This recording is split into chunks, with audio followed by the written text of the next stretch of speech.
turning to the left. Hi, everyone. My name is May. Many of you probably know me from sending you guys emails, so thank you all so much for attending today. I'm going to keep my intro really brief so I can just pass you guys off to Monica. Sorry if you heard that in the back. So today we have Monica with us to really share with you something special. So Monica is new on our team.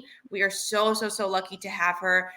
I will give Monica you time to introduce yourself, but basically Monica manages every content that we have for Google for Education related to our teacher center, our exams. So you guys are in great hands with her. I know that she has more fans in the EDU community than I do. So I'm really excited for you all to meet her and just hear what she has to offer for you. And yeah, Monica, feel free to take it away. And so happy you're here with us today. Thank you. And May, no, we love you. Our community loves you. So, and hello everyone. So yeah, let me switch gears. I'm going to actually present from my screen now. So we're going to switch over, and Jessica, we can switch over. I'm going to go ahead and present my screen. And if you got May or someone on our back end, if you can confirm that you can see my screen, that would be great. And I don't see the chat, so out loud. There we go. Okay, I see it's coming through. All right, so let me just pull that up into full screen mode so you guys can see that. So as you know, we are covering cultivating a collaborative culture today, especially as it pertains to remote and hybrid learning environments. And as May mentioned, my name is Monica Isabel Martinez, and I am now the new Google EDU Content Manager. I decided to share a couple of just photos with you guys from my sort of my journey here. That first one is from the first ever official trainer event that was held in Mountain View back in 2010. So some of you that are tuned in right now maybe recall that. That was so long ago, but it was so fun. And it definitely launched everything that I started to do thereafter with Google Apps for Education in Texas. So I'm in Austin, Texas, and my role back then was to help support teachers across the state. And I took on our Google program for this state of Texas and started helping others get their Google certifications. And back then, the only one that was available was the trainer and the innovator. So but yeah, just started my journey then, and also became an innovator. I was part of the cohort SA10. And throughout my work, I've been able to participate in the innovator programs. Between 2014 and 2020, I've been the design thinking coach for all of the Spanish cohorts. So doing a lot of work in LATAM and in Spain as well. And yeah, and then on top of that, just doing trainings all over the world. And it's just been amazing being able to work with everyone. And I'm seeing the chat right now, and I'm seeing some folks that I know from all over. It's so great to see you guys. So welcome, everyone. I also want to do just a couple of quick shout outs. I know our ANZ folks and our APAC folks are going to be watching the recording. So I just wanted to do a quick shout out to you guys. And of course, to my gente en Latinoamérica, un saludo, un abrazo grandísimo para ustedes. My crew from LATAM, I just wanted to say hello and just kind of big hug, big virtual hug to everyone. And of course, anyone else who's watching the recording, I know not everybody can make it live. So thanks for those of you who are with us today and those coming to the recording. Hello. And so like May said, I'm going to be in charge of the teacher center. So my official title is the EDU Content Manager. And those of you not as familiar with the Teacher Center, I just wanted to really quickly show you that in the Teacher Center, you're able to get a lot of different resources. And part of my role here is to make sure that we're providing you guys with everything that you need to be able to do your job out in the field supporting the teachers and the students that you support. And so I just wanted to point out a couple of quick things from here. Like you'll see that there's some tabs up here at the top. If you haven't been in there, the product guides, there's some really great things in there. If you're working with teachers that are at the beginner level, there's some cool resources in there. We also, of course, have our certification programs, our certificates, and our different programs like trainer and innovator. So those are available under these two tabs. And then under resources, you'll be able to find lessons and activities and so forth. And so my goal is to work with you guys to be able to help create an environment in the Teacher Center that best meets your needs. So expect an email, expect things to come through to you guys, our community, to help us like really create an environment that becomes that go-to resource for you guys and for all of our teachers. So more on that coming soon. So just really quick, know that this particular session does not require NDA. Like it's not like don't say anything or don't share. In fact, please share. I've put up my Twitter handle up there at MIMG1225. I've also included, of course, our Google handle and the hashtag GoogleEDU. Please feel free to share resources, ideas, tips, things that we're sharing here with you today, as well as things that you have. In fact, if you have resources, I feel like, you know, it's hard to keep up. Like we have such a huge community, which is such a blessing. And so it's hard to keep up with everybody's stuff, but please tag me. Feel free to tag me if you have a resource that you're sharing. If you create like a playlist, like a really cool playlist of how-to videos or like just really cool stuff, or if you've got templates. Oh my gosh, I love templates. So please tag me in your templates.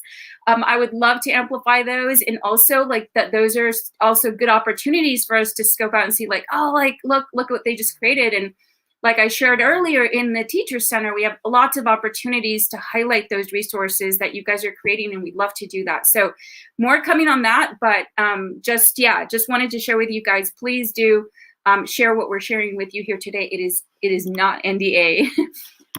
Okay, so just as an FYI, because I know some of you might be wondering, some people have already asked even prior to the start of this session, we will be emailing you the resources as well as the recording. So we are recording this session. So you are going to get that in a follow-up email. So no worries, no need to have to like crazy jot things down because we're going to send all this stuff to you guys, okay? All right, so really quick, just kind of like to get a brief agenda of what's going to go on today, or at least what we're going to attempt to cover in this short amount of time we have together.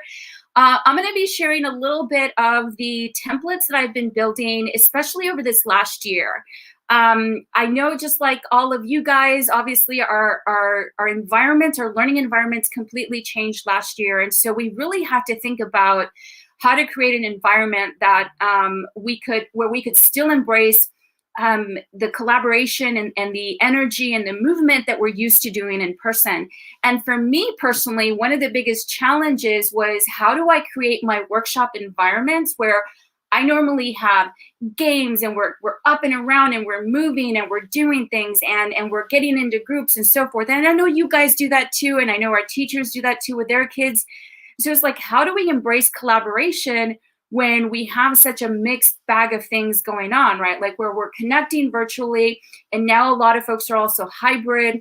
How do you still embrace collaboration in those environments? And so my goal with today's session is to share with you some of the templates that I built, and some of them that were built in collaboration with, you know, some of the other projects I was working on. So last year, and shout out to VIA20 that I see a lot of you folks in here from VIA20.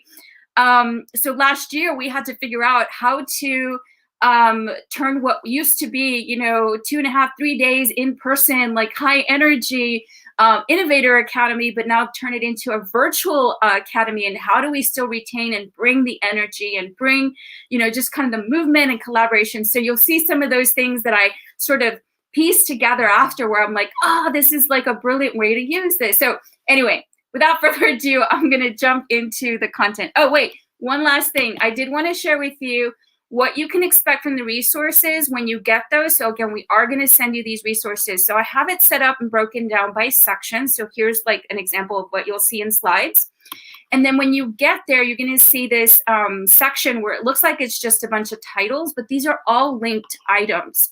So on the left-hand side where you see Teacher Center, these are items that relate to Google Slides that you can find under the Teacher Center. So like the Slides product guide, where in the level 1, level 2 do we talk about slides? And there's some materials in there that you could use. And then some lessons and things that, again, all available under the Teacher Center.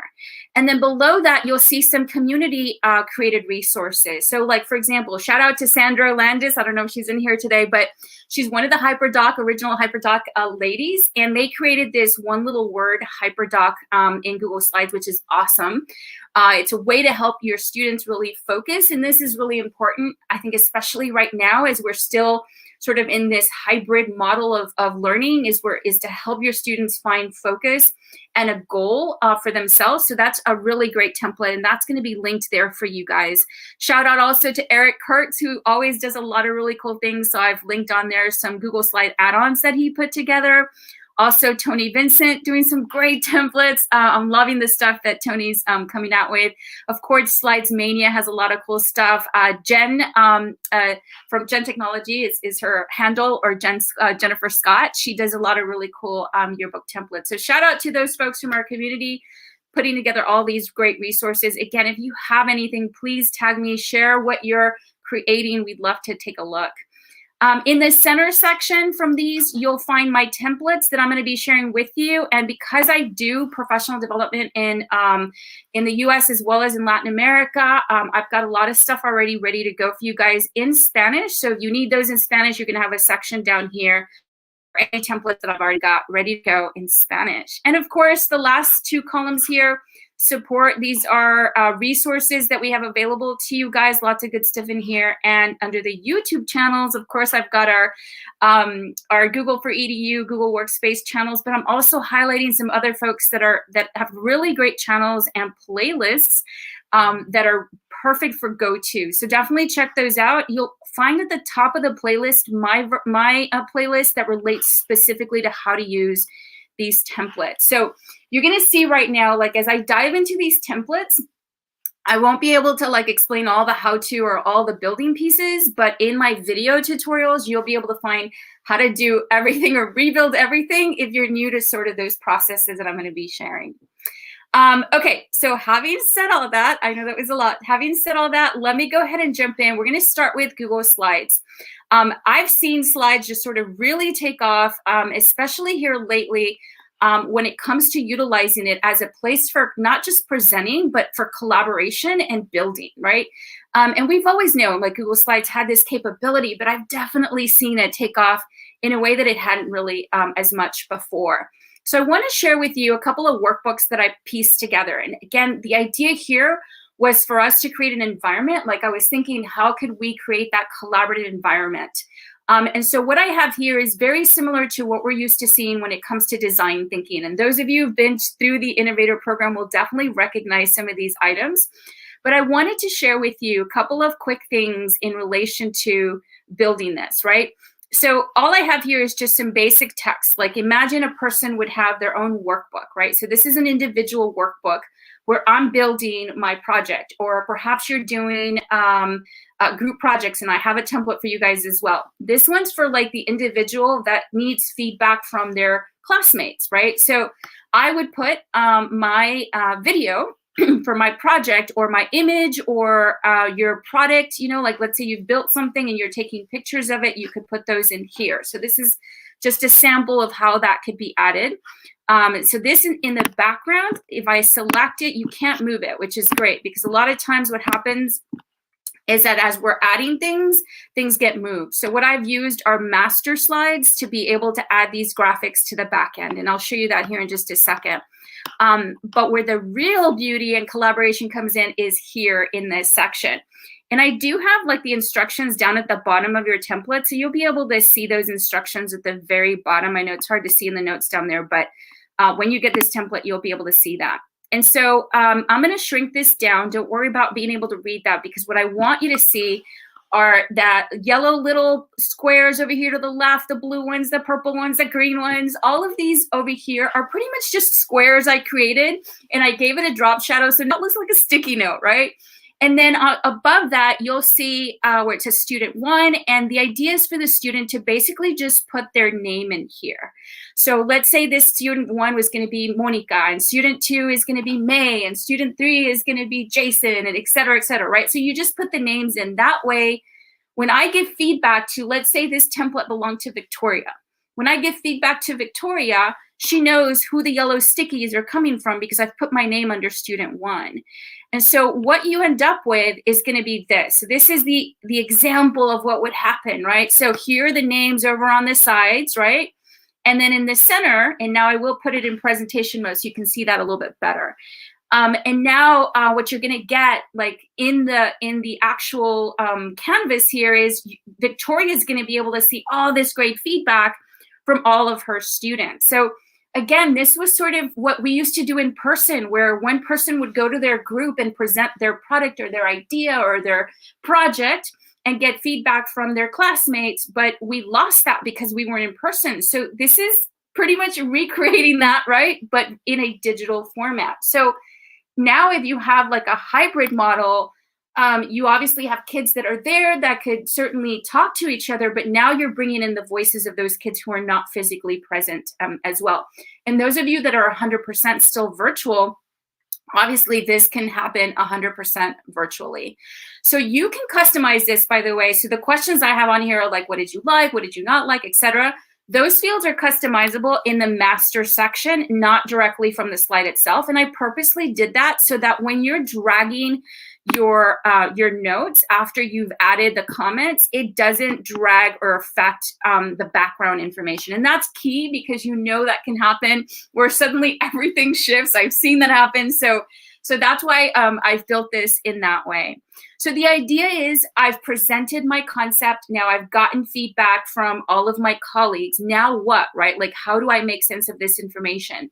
And so the next slide that I have here is pretty much just a grid for me as the person, as Victoria. I'm trying to make sense of all of this. So in this particular template, I'm going to categorize all of these stickies that were just shared with me. I'm going to categorize those. So the idea is to really just, I can grab them from here, copy, and then paste them here so that I can now start to make sense of these items. And so as I have my stickies here on the left, within these squares, where it breaks it down for me saying what worked, what changes can I make, what questions do I still have, I can now summarize based off of some of that feedback. So I'm reflecting on the feedback and now I'm summarizing that feedback for myself. And this is a great way to show, to make your thinking really visible. And so a teacher will be able to see, okay, here's the feedback they got, and this is what they're assessing from that particular feedback. And of course, lastly, once you have all that information, you want to actually bring it all together, sort of create a more thorough reflection, showing what your goal is, who your participants and users were, what your findings were, and now identifying your next step. So here's just an example of what that would look like. And of course, those of you going all the way through, if you're doing project-based learning, challenge-based learning types of projects with your kids, then you still have one last thing you'd want to do, and that's the elevator pitch, where you have your students actually pitch their idea once they've gone through the design thinking process of their project. You want them to actually pitch that. And so these sticky notes on the side are for the student to be able to figure out, okay, how am I going to tell this story? I have 60 seconds for my elevator pitch. And so I have a draft here of what Pixar uses as part of their story spine. So this is how Pixar breaks down their stories when they create like Toy Story, for example, right? And so we're using the same concept, but the student can now actually draft their ideas in these stickies and then drag them over into those sections before they actually finalize, like, what are they going to say as part of their elevator pitch. So that's why that is set up there at the end. So again, we started this as an individual project, but we're bringing in our classmates to give that student valuable feedback. Now, if you're doing group projects, I have a separate template for you guys, which is specifically for groups. So this was an individual, but the group one, which I'm going to pull up now, pretty much the same concept, but I've already linked it and like created some graphics for you so you guys can actually jump around. Because a lot of what I was doing was group related too. And I'm like, I need a group one, not just an individual one. So here's my group one that I wanted to share with you guys. And I'm going to put it into thumbnail mode so you can actually see the whole thing. But I've color coded it. So like in this case, this is a group one for 5 students per group, which you can obviously customize and change it to have more.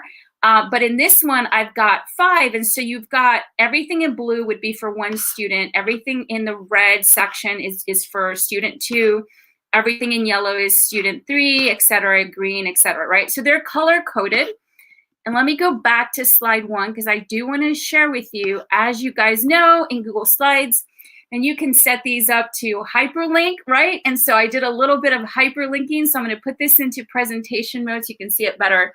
Again, same concept. Every student has their section of slides that has that collaborative piece built into it that we just finished seeing in the previous deck that I showed you. So same stuff, but I just created a group version. So your kids will come in here and obviously name their team. They'll put their names in here, right? They're going to replace, name with their name. So it would say Victoria and Monica and May, etc., right?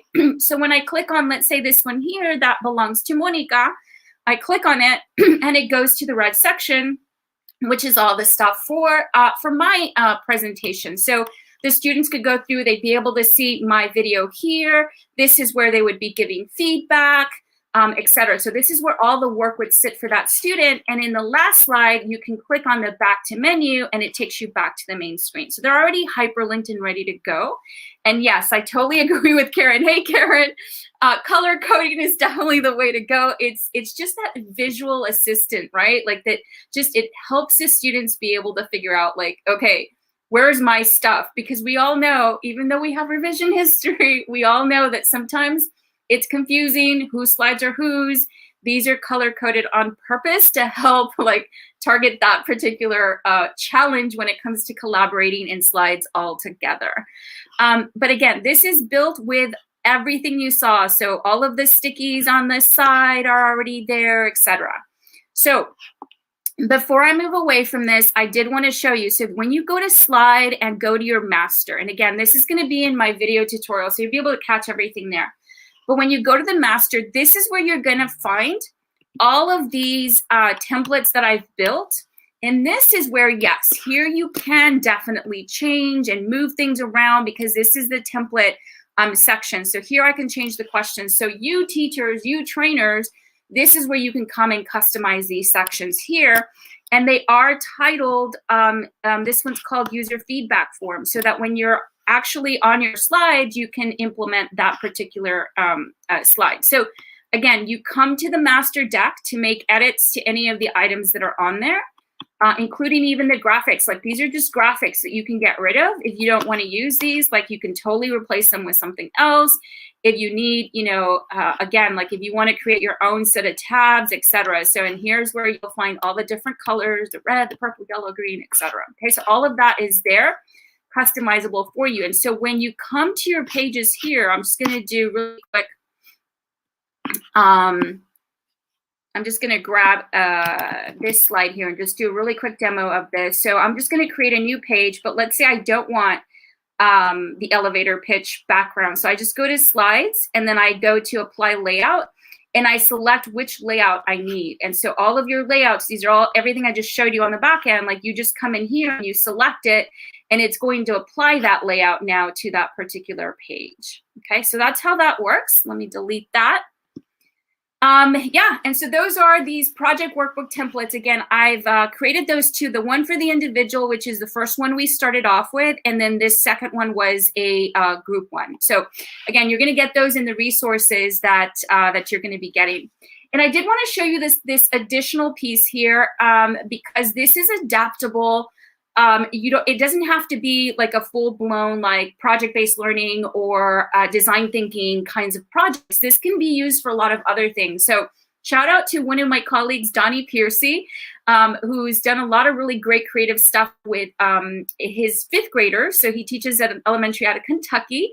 And he's been sharing with me a lot of the art pieces that his kids have been doing. So Donnie pre-selects some paintings that he shares with his students, and his students get to go comb through all of these different ideas and then pick a painting that they want to recreate. So for example, here you have Sunday Afternoon at the Park. Here you have The Blue Man by Picasso. You've got there's a Ballerina Degas in here. There's like a whole bunch of really, really cool paintings. Here's a Frida Kahlo painting.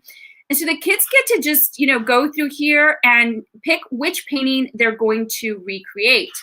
And then he has shared with me some of the creations that their kids have done. So for example, here's the girl in the lawn with a house in the distance. That was, which was this one here. She did a pretty good job. Like she even went and looked for a dress, that would look really similar. Here's the guy with the apple, which I think is really cute. And look at this one. This student here recreating one of Frida's paintings. She got her stuffed animals to be a part of this one to make it look like the original. So these kids are doing a phenomenal job. Here's the one with Phillies, and they're using the Muppets to create this one, which is really cute. Anyway, so I've chatted with him about using this template that we just finished talking about, where their kids can add their original painting here, give us a little bit of information about the original painting. Then they drop in their painting here, the one they're recreating, not their painting, but the photograph, right, that they've taken of what they've recreated. And now we're adding this peer feedback section. So here, the students get to reflect on, okay, what makes a good replica? After seeing that particular student's work, what makes a good replica? What was your favorite part? What would you change to make it look even more like the original? What sets it apart from the original? Obviously, the teacher could customize those, but I just wanted to highlight that because this template is truly adaptable to a lot of different scenarios. So just wanted to highlight that for you guys there. So lots of cool stuff coming from the community. Again, shout out to Donnie and his kids for doing such an amazing job. All right, a couple more things in slides that I wanted to highlight. I do a lot of these seasonal templates. I know a lot of other folks do as well. This one's a holiday sheep.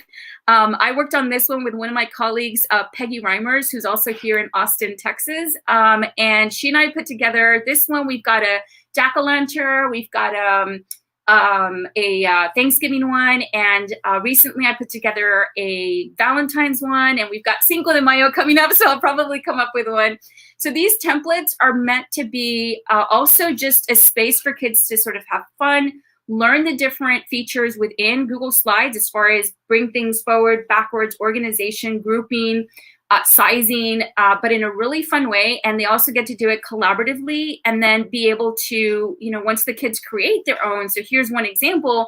Once kids create, in this case, their own holiday sheeps, they can go back in and take a look at their colleagues or their classmates' little holiday sheeps and be able to leave comments and so forth. This is a really great way to build on social emotional learning skills. It helps students really begin to understand what empathy looks like, what compassion is like, what collaboration is like, especially if we're, both in person and in a digital space. Like learning those skill sets in a digital space is very different, like because we don't have the intonation, we don't have the mannerisms, we don't have the emotion that comes through as easily digitally. And so it's such an important skill. Because a lot of times things get lost in translation when it's digital. And so this is just a fun, easy way for kids to create, show their creativity, express their own voice, and then also be able to learn these important skills. So lots of these out there. I know community folks have also created a lot of these. And so I just wanted to share that in the resources, you're going to see holiday sheep, you're going to see a pumpkin, a turkey. That's what these are all about. Okay, so just a couple of quick shout outs again. I mentioned this earlier. So we've got from the deck that you see here, you're going to see this is Tony Vincent's, and I'm going to share with you here. He created this slide deck that has some really great, like just some graphics and stuff that you can use. And this is a template, so you can actually just make a copy of it and be able to use this template and, of course, customize it. But I love that he's given us like all these graphics that we can use as part of like an agenda, like this one that you see on the screen, and then just ways to organize, which I think, again, is just going to be really valuable. Like this is a skill set that sometimes a lot of students don't really hone in on. And so it's really great to give them a template that's going to help them accomplish that. So that's a really good one. And then I mentioned earlier Jennifer Scott, who does templates for yearbooks. And so she's done a really, and also other stuff that you can see on here, but she's done a really good job like creating these templates, moving beyond the presentation. So shout out to Jen. And yeah, so just a little bit of slides there that I wanted to share with you guys. I'm just going to pause for a second to see if anyone has any questions. Yes, shout outs. I'm loving all the tags in here. Thank you guys for tagging yes. Donnie there, I see that you guys shared that. So thanks for doing that for me on the chat. All right, you guys. Excellent. Thank you. All right. Okay. I think we're doing good. I do have colleagues on the chat. So in case any pending questions, they'll definitely let me know. But I'm trying to keep an eye on that as well. All right. So I do want to jump into Sheets. So here's the thing about Sheets, like not a lot of sheet stuff out there. Like you can dig and find some really cool things. I want to share a couple of things that I've been using myself in Sheets, which historically wasn't my go-to place for stuff. But I have found just sort of the magic in Sheets for collaboration, like truly, like I was like, like this is brilliant for Sheets is allowing me to do this. And so I want to share some of those things with you, starting with this sheet that I've created that I've called, and you can obviously change the name, but I've called it Quantifying Challenges and Opportunities. And the idea is that we give space for every student's voice, and we allow every student to quantify the impact and the potential of these ideas or these challenges, right? And so what you see here in this sheet, so over on the left-hand side, all I have here is just challenges. So that's what we're doing with this demo, right? Like where we're saying, here are the challenges we're identifying. And obviously this could be used for many things. Like if we're trying to see if the kids are working on a project where maybe they're looking at global warming, or maybe they're looking at plastics, the use of plastics, like what are the challenges with using plastics? Or maybe they're looking at renewable energy, and what are those challenges with renewable energy? Or it could be something related to their class or their school, on their school grounds. Like what are the challenges when it comes to our school grounds? This can also be used for professional development. It could also be used for committees within your schools to identify challenges that that you're facing within your school campus when you're trying to improve stuff, right? So here all we're doing is identifying. Obviously, you have to pick the topic. And then what happens here is sort of a round, you could either do this as a round robin where everybody gets a chance to say, what challenge do we have? And so in this example, we were talking about information literacy and the fact that there's just too many fake news out there in the social digital sphere. And so the idea is that every student gets to share, what is the problem with that we have right now that has led to fake news. And so each student shares an idea, and the goal here is that no two people can say the same thing. So if one student already said, well, too many memes cause confusion as to what is real and what is fake, that means another student can't say the same thing. So we're minimizing the ideas down to singular ideas. But it also helps stretch our creative thinking in that, okay, if somebody already said that, I have to say something different. So that's to begin with, that's the goal here. Now, when you identify too many memes cause confusion, who does that affect? Does it affect teenagers, 65 or plus, or what? Like you define who the people are that are being affected by this issue of fake news. So you predefine those up here as well. And then when the student adds too many memes cause confusion, they need to mark who does that affect? Does it affect teens mostly, 65 plus, or all of the above, right? And so here's a second one. People believe everything that's on the internet. Well, that affects teens, definitely. That affects 65 plus, and that affects, whoever you categorize here under who three, right? Like you're identifying who those people are. Okay, now I'm gonna back out here because now what happens is the student or your teachers or whoever's working on these challenges, they put their name here and they now categorize the impact. How important is this? What kind of impact does this have? So this is where they're truly looking at their worldview and their really their bubble and saying, how does this impact me and the people around me? And so they get to determine from the drop-down menu, they get to choose either 0, 1, 2, or 3, right? So those are their options, which here in the black bar, we've identified what those mean. 3 is the highest, 0 is none, like no impact. So this person, Isabel Garcia, has said 1 impact. So for her, it's low on the list. Potential causes is that, you know, if this were to happen, remember this said too many memes cause confusion, well, that you won't take real issues seriously because perhaps they're being created as memes and now you think it's a joke and you think it's funny, but it's a real issue. So potential cause is that people might not take it seriously because they've been turned into memes. Well, Joel Tames over here has a totally different idea. He's like, no, I think I value this a little bit higher. This is the reason why, et cetera, et cetera. So all the students put in, or all your teachers, whoever it is that's you're working with, put in their impact value, and then over on the end, it tallies up. And so you can see, this is kind of like polling your entire class on these different items. You can see what stands out the most, like what do students care about the most? What do they think has the biggest impact? And so this lets you see from an overall perspective, like as teachers, you know, doing stuff in relation to their school or your students, you know, really looking at topics that affect their world. What do they care about the most? What is the most impactful thing? So this is challenges. I do have a tab at the bottom that goes on to opportunities. So this is kind of like turning what would be something negative into something positive. Where are the opportunities? What could we do? And again, your students still get to rank those by impact. This solution, would it have a high impact or a low impact, etc.? So this is a really great way to have every student in there have a voice, every teacher have a voice. It allows us to also quantify that feedback as well. So this is just a really great way to use sheets to get, you know, like just to really, and yes, I just looked over, Becky just said it perfectly. We're scaffolding, right? We're taking the data and we're making sense of the data. And this I find really helpful because a lot of times, especially when it comes to feedback, it can just get really overwhelming. It's just so much coming at you that it's hard to really break that information down. And I can tell you, I've used this in my professional field. This is really helpful and valuable when getting feedbacks on big problems or even small problems. It really helps you be able to hone in on what you can put action towards, right? So really great there. Under sheet 3, these are just my categories, and I only have the 3, 2, 1, 0. That's to be able to create these drop-down menus. So that's what's in that. You'll see that in the template as well.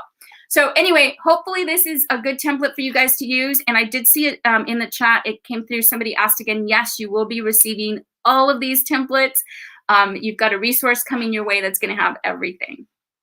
Okay, daily schedule. I love this. Even though I live by the Google Calendar, I love this because it's different than a calendar in that I can comment and leave notes on an agenda, which is brilliant because I've planned many, many events. I've worked and collaborated with many people around the world where we're in different time zones or we're just not connected or online or at the same time. You know, we're just not always together all the time, right? Or like even in meetings, like if somebody missed something or what have you.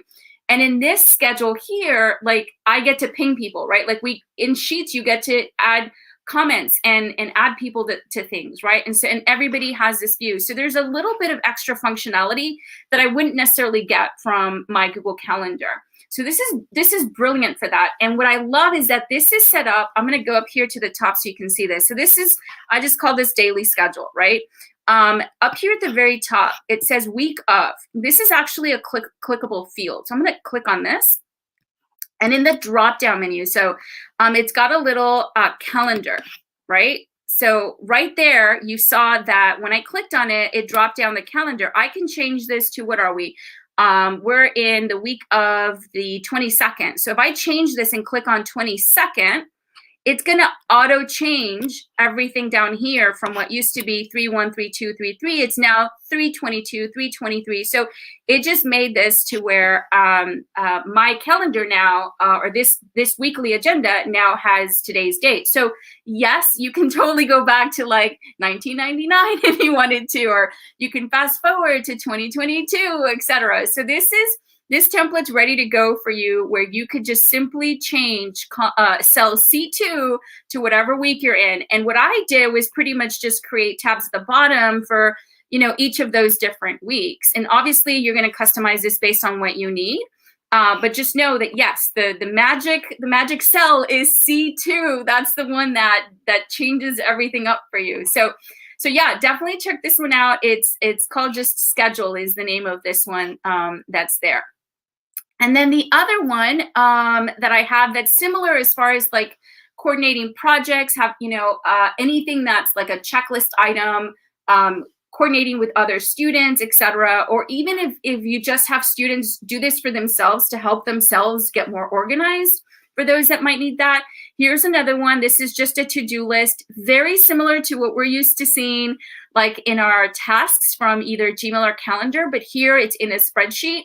And I love the fact that, yes, when you check an item, it strikes it through automatically. And I'm like doing a happy dance over here because I'm like, yes, because I don't want to have to like highlight those cells and strike it out myself. So brilliant that this is ready to go this way. And again, the reason why I'm highlighting this, because I know we can do this in Gmail and Calendar, but again, I can tag people on to-do list items here, which is great because I can just say, okay, here's a to-do item and I'm tagging, a certain person that's going to be in charge of that to-do list. And then, when I add the next one and so forth, we can now basically divide and conquer our to-do list for anything that we're working on. So for kids working on projects together, they can use this. If they're doing design thinking projects, if they're doing, again, challenge-based, anything collaboratively, this becomes sort of that useful tool they can use. A couple more here for sheets. And again, for me, it was like sheets, yes, sheets. Like, because I've never been one for like all this sort of like formulas and stuff like that. I think we've always kind of seen, maybe, or I have anyway, seen sheets in that way. And now I'm like, no, sheets are like a to-go place for definitely organization, quantifying, like so many ways to use sheets, right? Okay, so this one is a pros and cons sheet. And so here I've just provided a couple of examples. Like this one would be for like quality of living. And so if kids are doing projects on figuring out okay, sorry, hold on. I'm pausing for a second. Can you hide the StreamYard in sharing your screen pop-up, please? Oh, sorry. Yeah. Bye. Thank you. Thanks for that. So down at the bottom, I've got a couple of tabs. So this first one is quality of life. So kids, if they're doing a project on figuring out where they might want to live or comparing different cities and states, they can create pros and cons lists. And I love that in this sheet, the way this is set up is, even after you get a total for your pros and your cons, it does actually give you a score. So it actually takes, the pros minus the cons and gives you an actual score for these. So it goes one step beyond just having a pros and cons column. It is actually quantifying. So going back to that quantifying, right? Again, we're scaffolding, we're synthesizing the information, right? So really valuable in that sense. So we're getting our kids to go beyond just getting the information, but now thinking about the information. What does the information mean, and how can we make smarter choices based on the data we're collecting? So that's what this template's all about. Obviously, this pros and cons or this style of template can be used for selecting candidates. This could be if there is some sort of election, or maybe you're doing a past election, something from history. It could be class elections, within your classrooms, like if you're trying to see, how do you choose the best candidate for the job or things like that. It could also be around like living options. You're going off to college. Do you stay at home, with your parents, or do you rent, or do you go into the dorm? Like, obviously these are just, I just made these as options down here, but you can customize that to be, anything. And then one last one I want to share with you, and this is just a calendar. I know that there are a lot of templates like this for different calendars.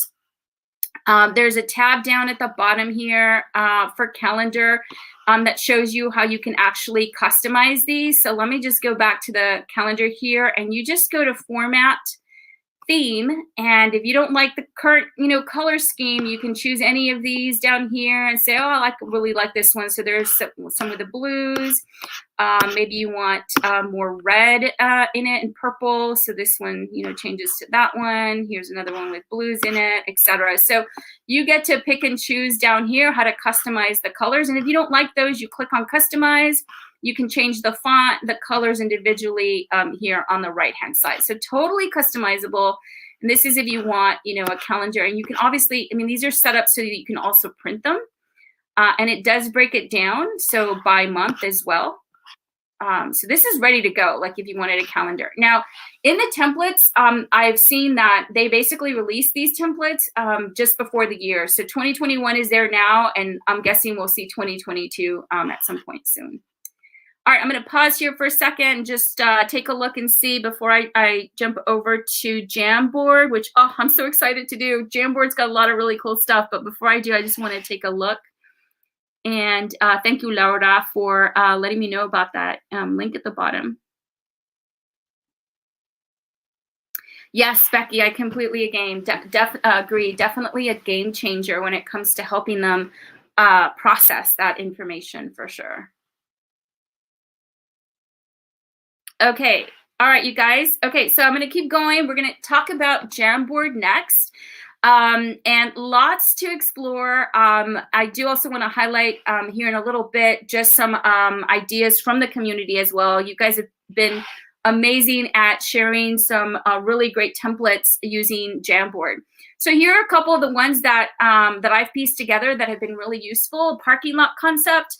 Because I do a lot of professional development with teachers. This has been, a great way for us to either during a Google Meet sync, or just completely virtually when I just want to give them a space to be able to provide their questions. Here's just one example. So this parking lot concept, as you guys know, has been around for a super long time. The idea is that you have a space for questions. And then you also have a space for, aside from questions, you have ideas. So where people can jot down ideas, as well as resources, sharing any resources that people might have. And then just checking in with folks, right? Like, how are you doing? So usually when I would do workshops, I would either create, I've used Padlet as well to create sort of these parking lot spaces digitally, but then physically, I would also have those 3M big sheets of papers, and I would have them just kind of around the room, and people would be able to go put their stickies up in each of these four corners, so to speak. And I would just check in on it, and others could also check in on it. And the idea is that this is a collaborative space. It's not just about the trainer, me, the teacher, answering all the questions, but instead everybody gets to participate and be able to support and help each other, right? So, and that was sort of one of those tactics that I always did as a trainer, was I want to make sure that the entire room is not reliant on just me. Because a lot of times when you come in as a trainer, they see you as the expert and the only expert, but we know that's not the case, right? We know that that everyone in the room has something to share, and that they have valuable insights and ideas and resources, etc. And so by creating that space where that kind of collaboration can happen, you bring that value back into it, right? So I use parking lots a lot. So basically this Jamboard is just my digital version of parking lots. So you're going to get this template. You're also going to get this one here for breakout rooms. So as you guys know, Google Meet has breakout rooms, and there are different ways in which you can use breakout rooms. There are other tools, obviously, that can also do breakout rooms.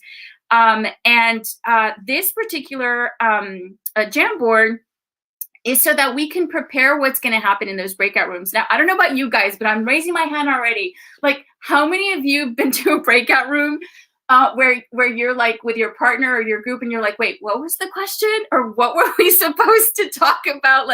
That has happened to me so many times in breakout rooms, where it's we totally forgot, and we end up just kind of chatting because we're not really sure. And so preparing for those breakout rooms, using Jamboard allows you to create these slides. Let's say you have 3 breakout rooms, right, Becky? Becky's all the time. So what I've done here is like, here's the question. Here are the questions I want you guys to talk about. So if you're in breakout room 1, you're going to come to this room. And so all I'm going to do here is I'm going to drop down this menu so I can show you. And I'm sure a lot of you I know have been using Jamboard. But I'm just going to show you really quick. So what I do when I create these is I just draft the first one and I don't recreate them. Instead, I just come up here to the 3 little dots under my first one and then just say duplicate. And when I duplicate that one, it creates my second one. And all I have to do when I come to my second one, so my second frame here, I'm just now going to change this from breakout room 1 to say breakout room 2. And then I duplicate and create the third one and the fourth one for as many, breakout rooms that I have. But again, it solves that problem of people like wondering, wait, what's going on? Because again, we're getting used to this environment, right? We're getting used to digital breakout rooms. A lot of people haven't done it. And so they're trying to pay attention to all these things that are happening all at once. And so your students and your teachers might be overwhelmed with like, okay, we're moving. Am I supposed to do something? What am I clicking on? And you forget the question. So now you're providing them a resource that helps them have good dialogue and take advantage. So, all right. So, and then the last one I'm going to share here with you is one that I created where I was leveraging for very, very specific workshops that I was doing on diversity, equity, and inclusion. We were doing these. What I would normally do in person would be where you get to draw somebody else in the room, or you're drawing someone, a picture of someone that we've provided, so pictures or what have you. And we're addressing what's called, and I do have it in here, it's the cross-race effect. And so cross-race effect, and in the last slide, you'll see this in the template when you get it. Let me just go over. Here we go. So the frame 5 has cross-race effect definition and information, as well as frame 6 has just a definition of like stereotyping. So the idea behind cross-race effect is the idea that we are better at identifying individual characteristics of people from our own races than we are of others. So for example, this has happened to me a lot. Like if I'm around other Latinas and somebody comes to us that is not Latina or not from a Latin descent, from a completely different race, might tell me and my fellow Latinas that are with me, oh my gosh, you guys look like sisters. And we look at each other like we look nothing alike, right? Like there's nothing tying us really together. Probably our hair's different color. It's like, there's so many differences, but what happens, and this is sort of one of those kind of like phenomenons, so to speak, what happens, especially if we don't interact with people as much from other races, our senses haven't been trained to be able to identify individual characteristics. And the challenge with that is the fact that because we can't do that, or because we haven't trained our minds and our visual to be able to do that, we then tend to put people into buckets, and that's where the stereotyping comes in. Okay, and all of this is happening at sort of that unconscious level. This leads to unconscious bias, right? So the stereotype happens when, oh, you all look like sisters. So all of a sudden we've been lumped into one, and we are basically now being attributed to very specific stereotypes of Latinas without looking at each of these women as individuals. So the idea and what we're doing here with Jamboard is to help users, help teachers, help people in general, help students be able to identify individual characteristics. Now, I've done this with adults where they do draw another physical person in the room. However, if all you have are people from one race, it won't work. So I've diversified this in adding images. So where you have to draw two people from the same race or the same background, but you're paying attention to very close detail.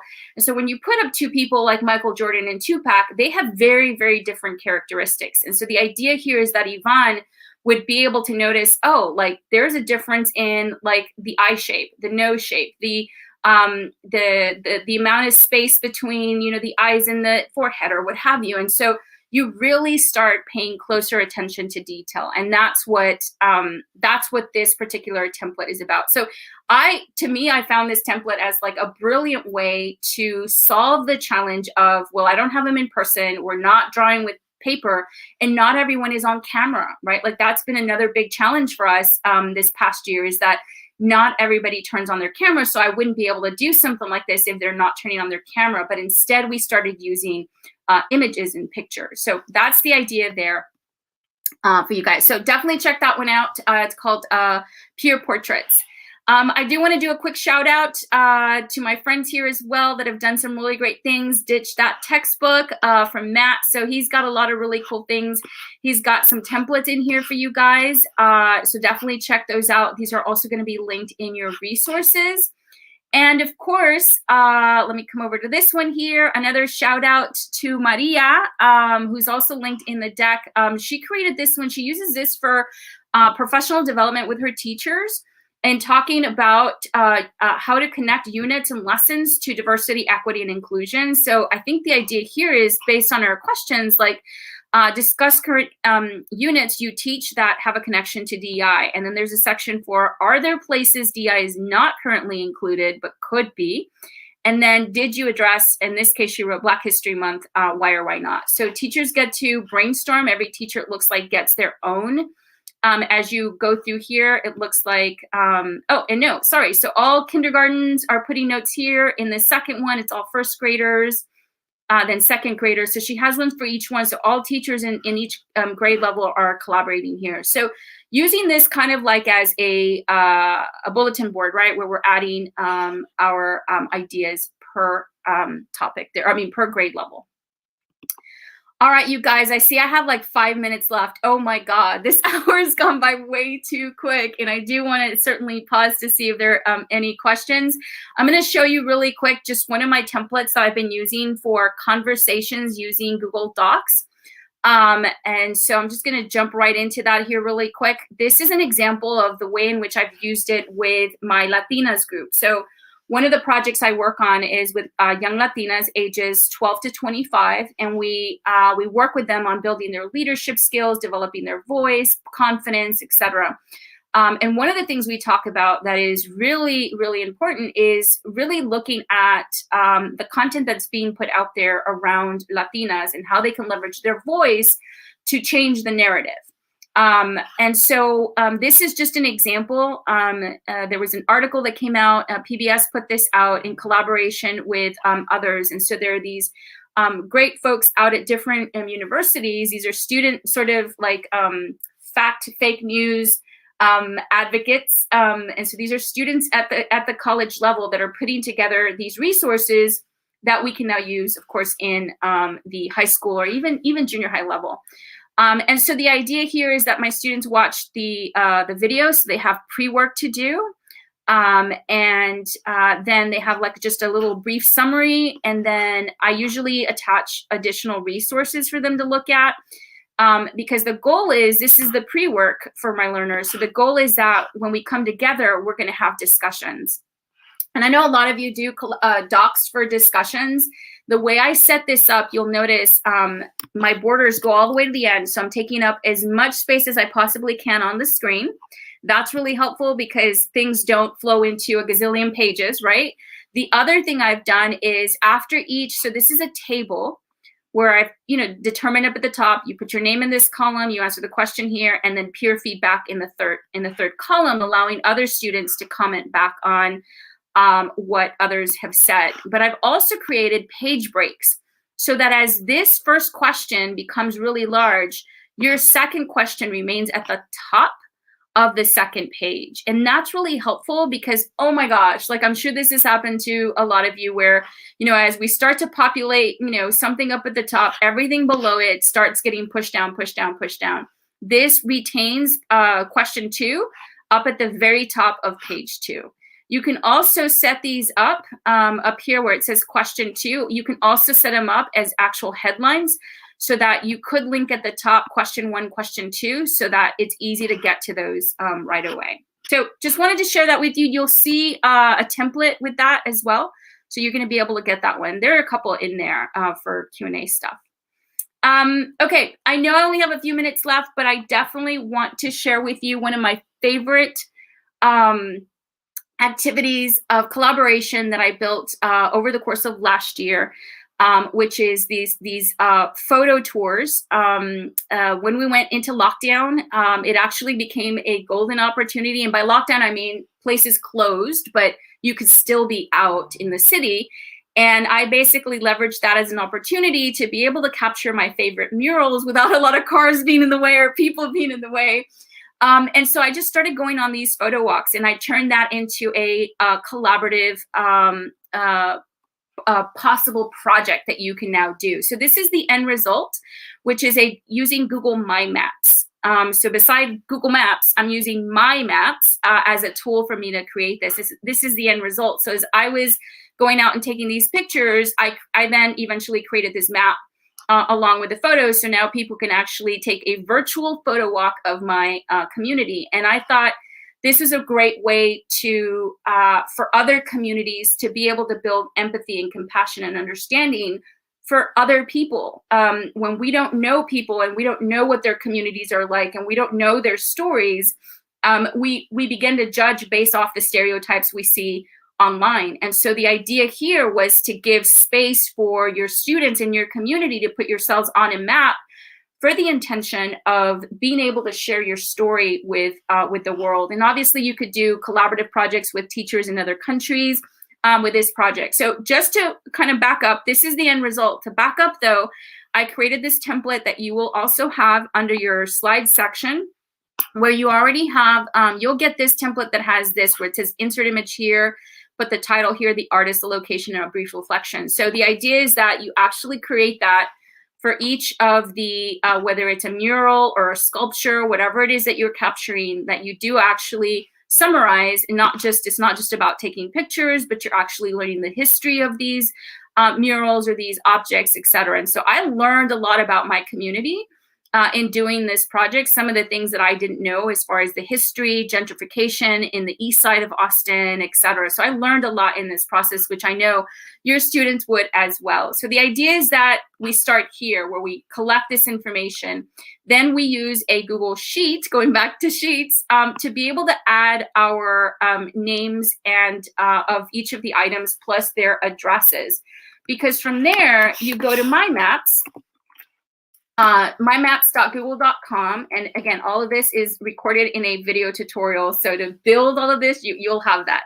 So you go to My Maps to create a brand new map, which is what I did. And because we have a spreadsheet with both the name of the item as well as the address, you can actually, from in here, you can import. There's an import section there to import that information. And when you import it, it designates the location as well as the name. After you've done that, you get to then go to that pin drop and customize it by shape and color, which is what you see I've done here. Some have yellow stars, some have blue, some have red.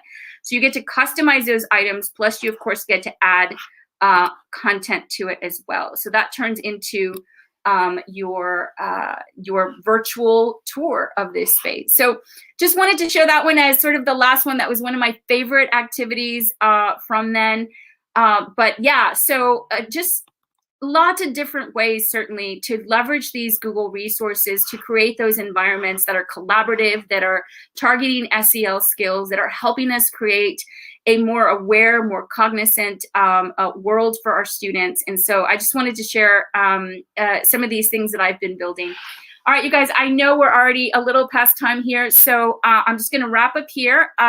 One of the slides you're going to see in your resources will have some links that go back to our Google Training Teacher Center and also our Google EDU pages in our YouTube account. So look out for this page near the end of your presentation. So again, all of these items are linked, so you're going to be able to click on all of these. You're going to get this presentation with all this content. You guys, thank you so much for hanging in with me. I know some of you probably have to go here very soon, but again, hopefully, once you get this video, you'll be able to pause. I know I went through quickly. There's so much to share, but just wanted to say a huge thank you, huge shout out to everyone that has been here with us live, also sharing ideas and resources and tagging people in the chat. I try to keep up, but it was going really fast. But I'm going to go ahead and stop there. And if we can get our May and myself back on the screen, just so we can do a quick goodbye to everybody. So I just don't want to be presenting anymore. So if we can do that, if I go over to the other tab, I know it's going to just look crazy. So I'm just waiting to see if they can switch us over. All right, I'm just going to come back here. Hey, there we are. Monica. Yeah. So thank you everyone so much for attending. Monica, you're amazing. I hope you can read all the comments in the chat later. People are psyched. I know we're well over time, so we'll just end here and we'll just say bye to everyone. But thank you so much, Monica, and thank you everyone for attending. Bye, everyone. Bye.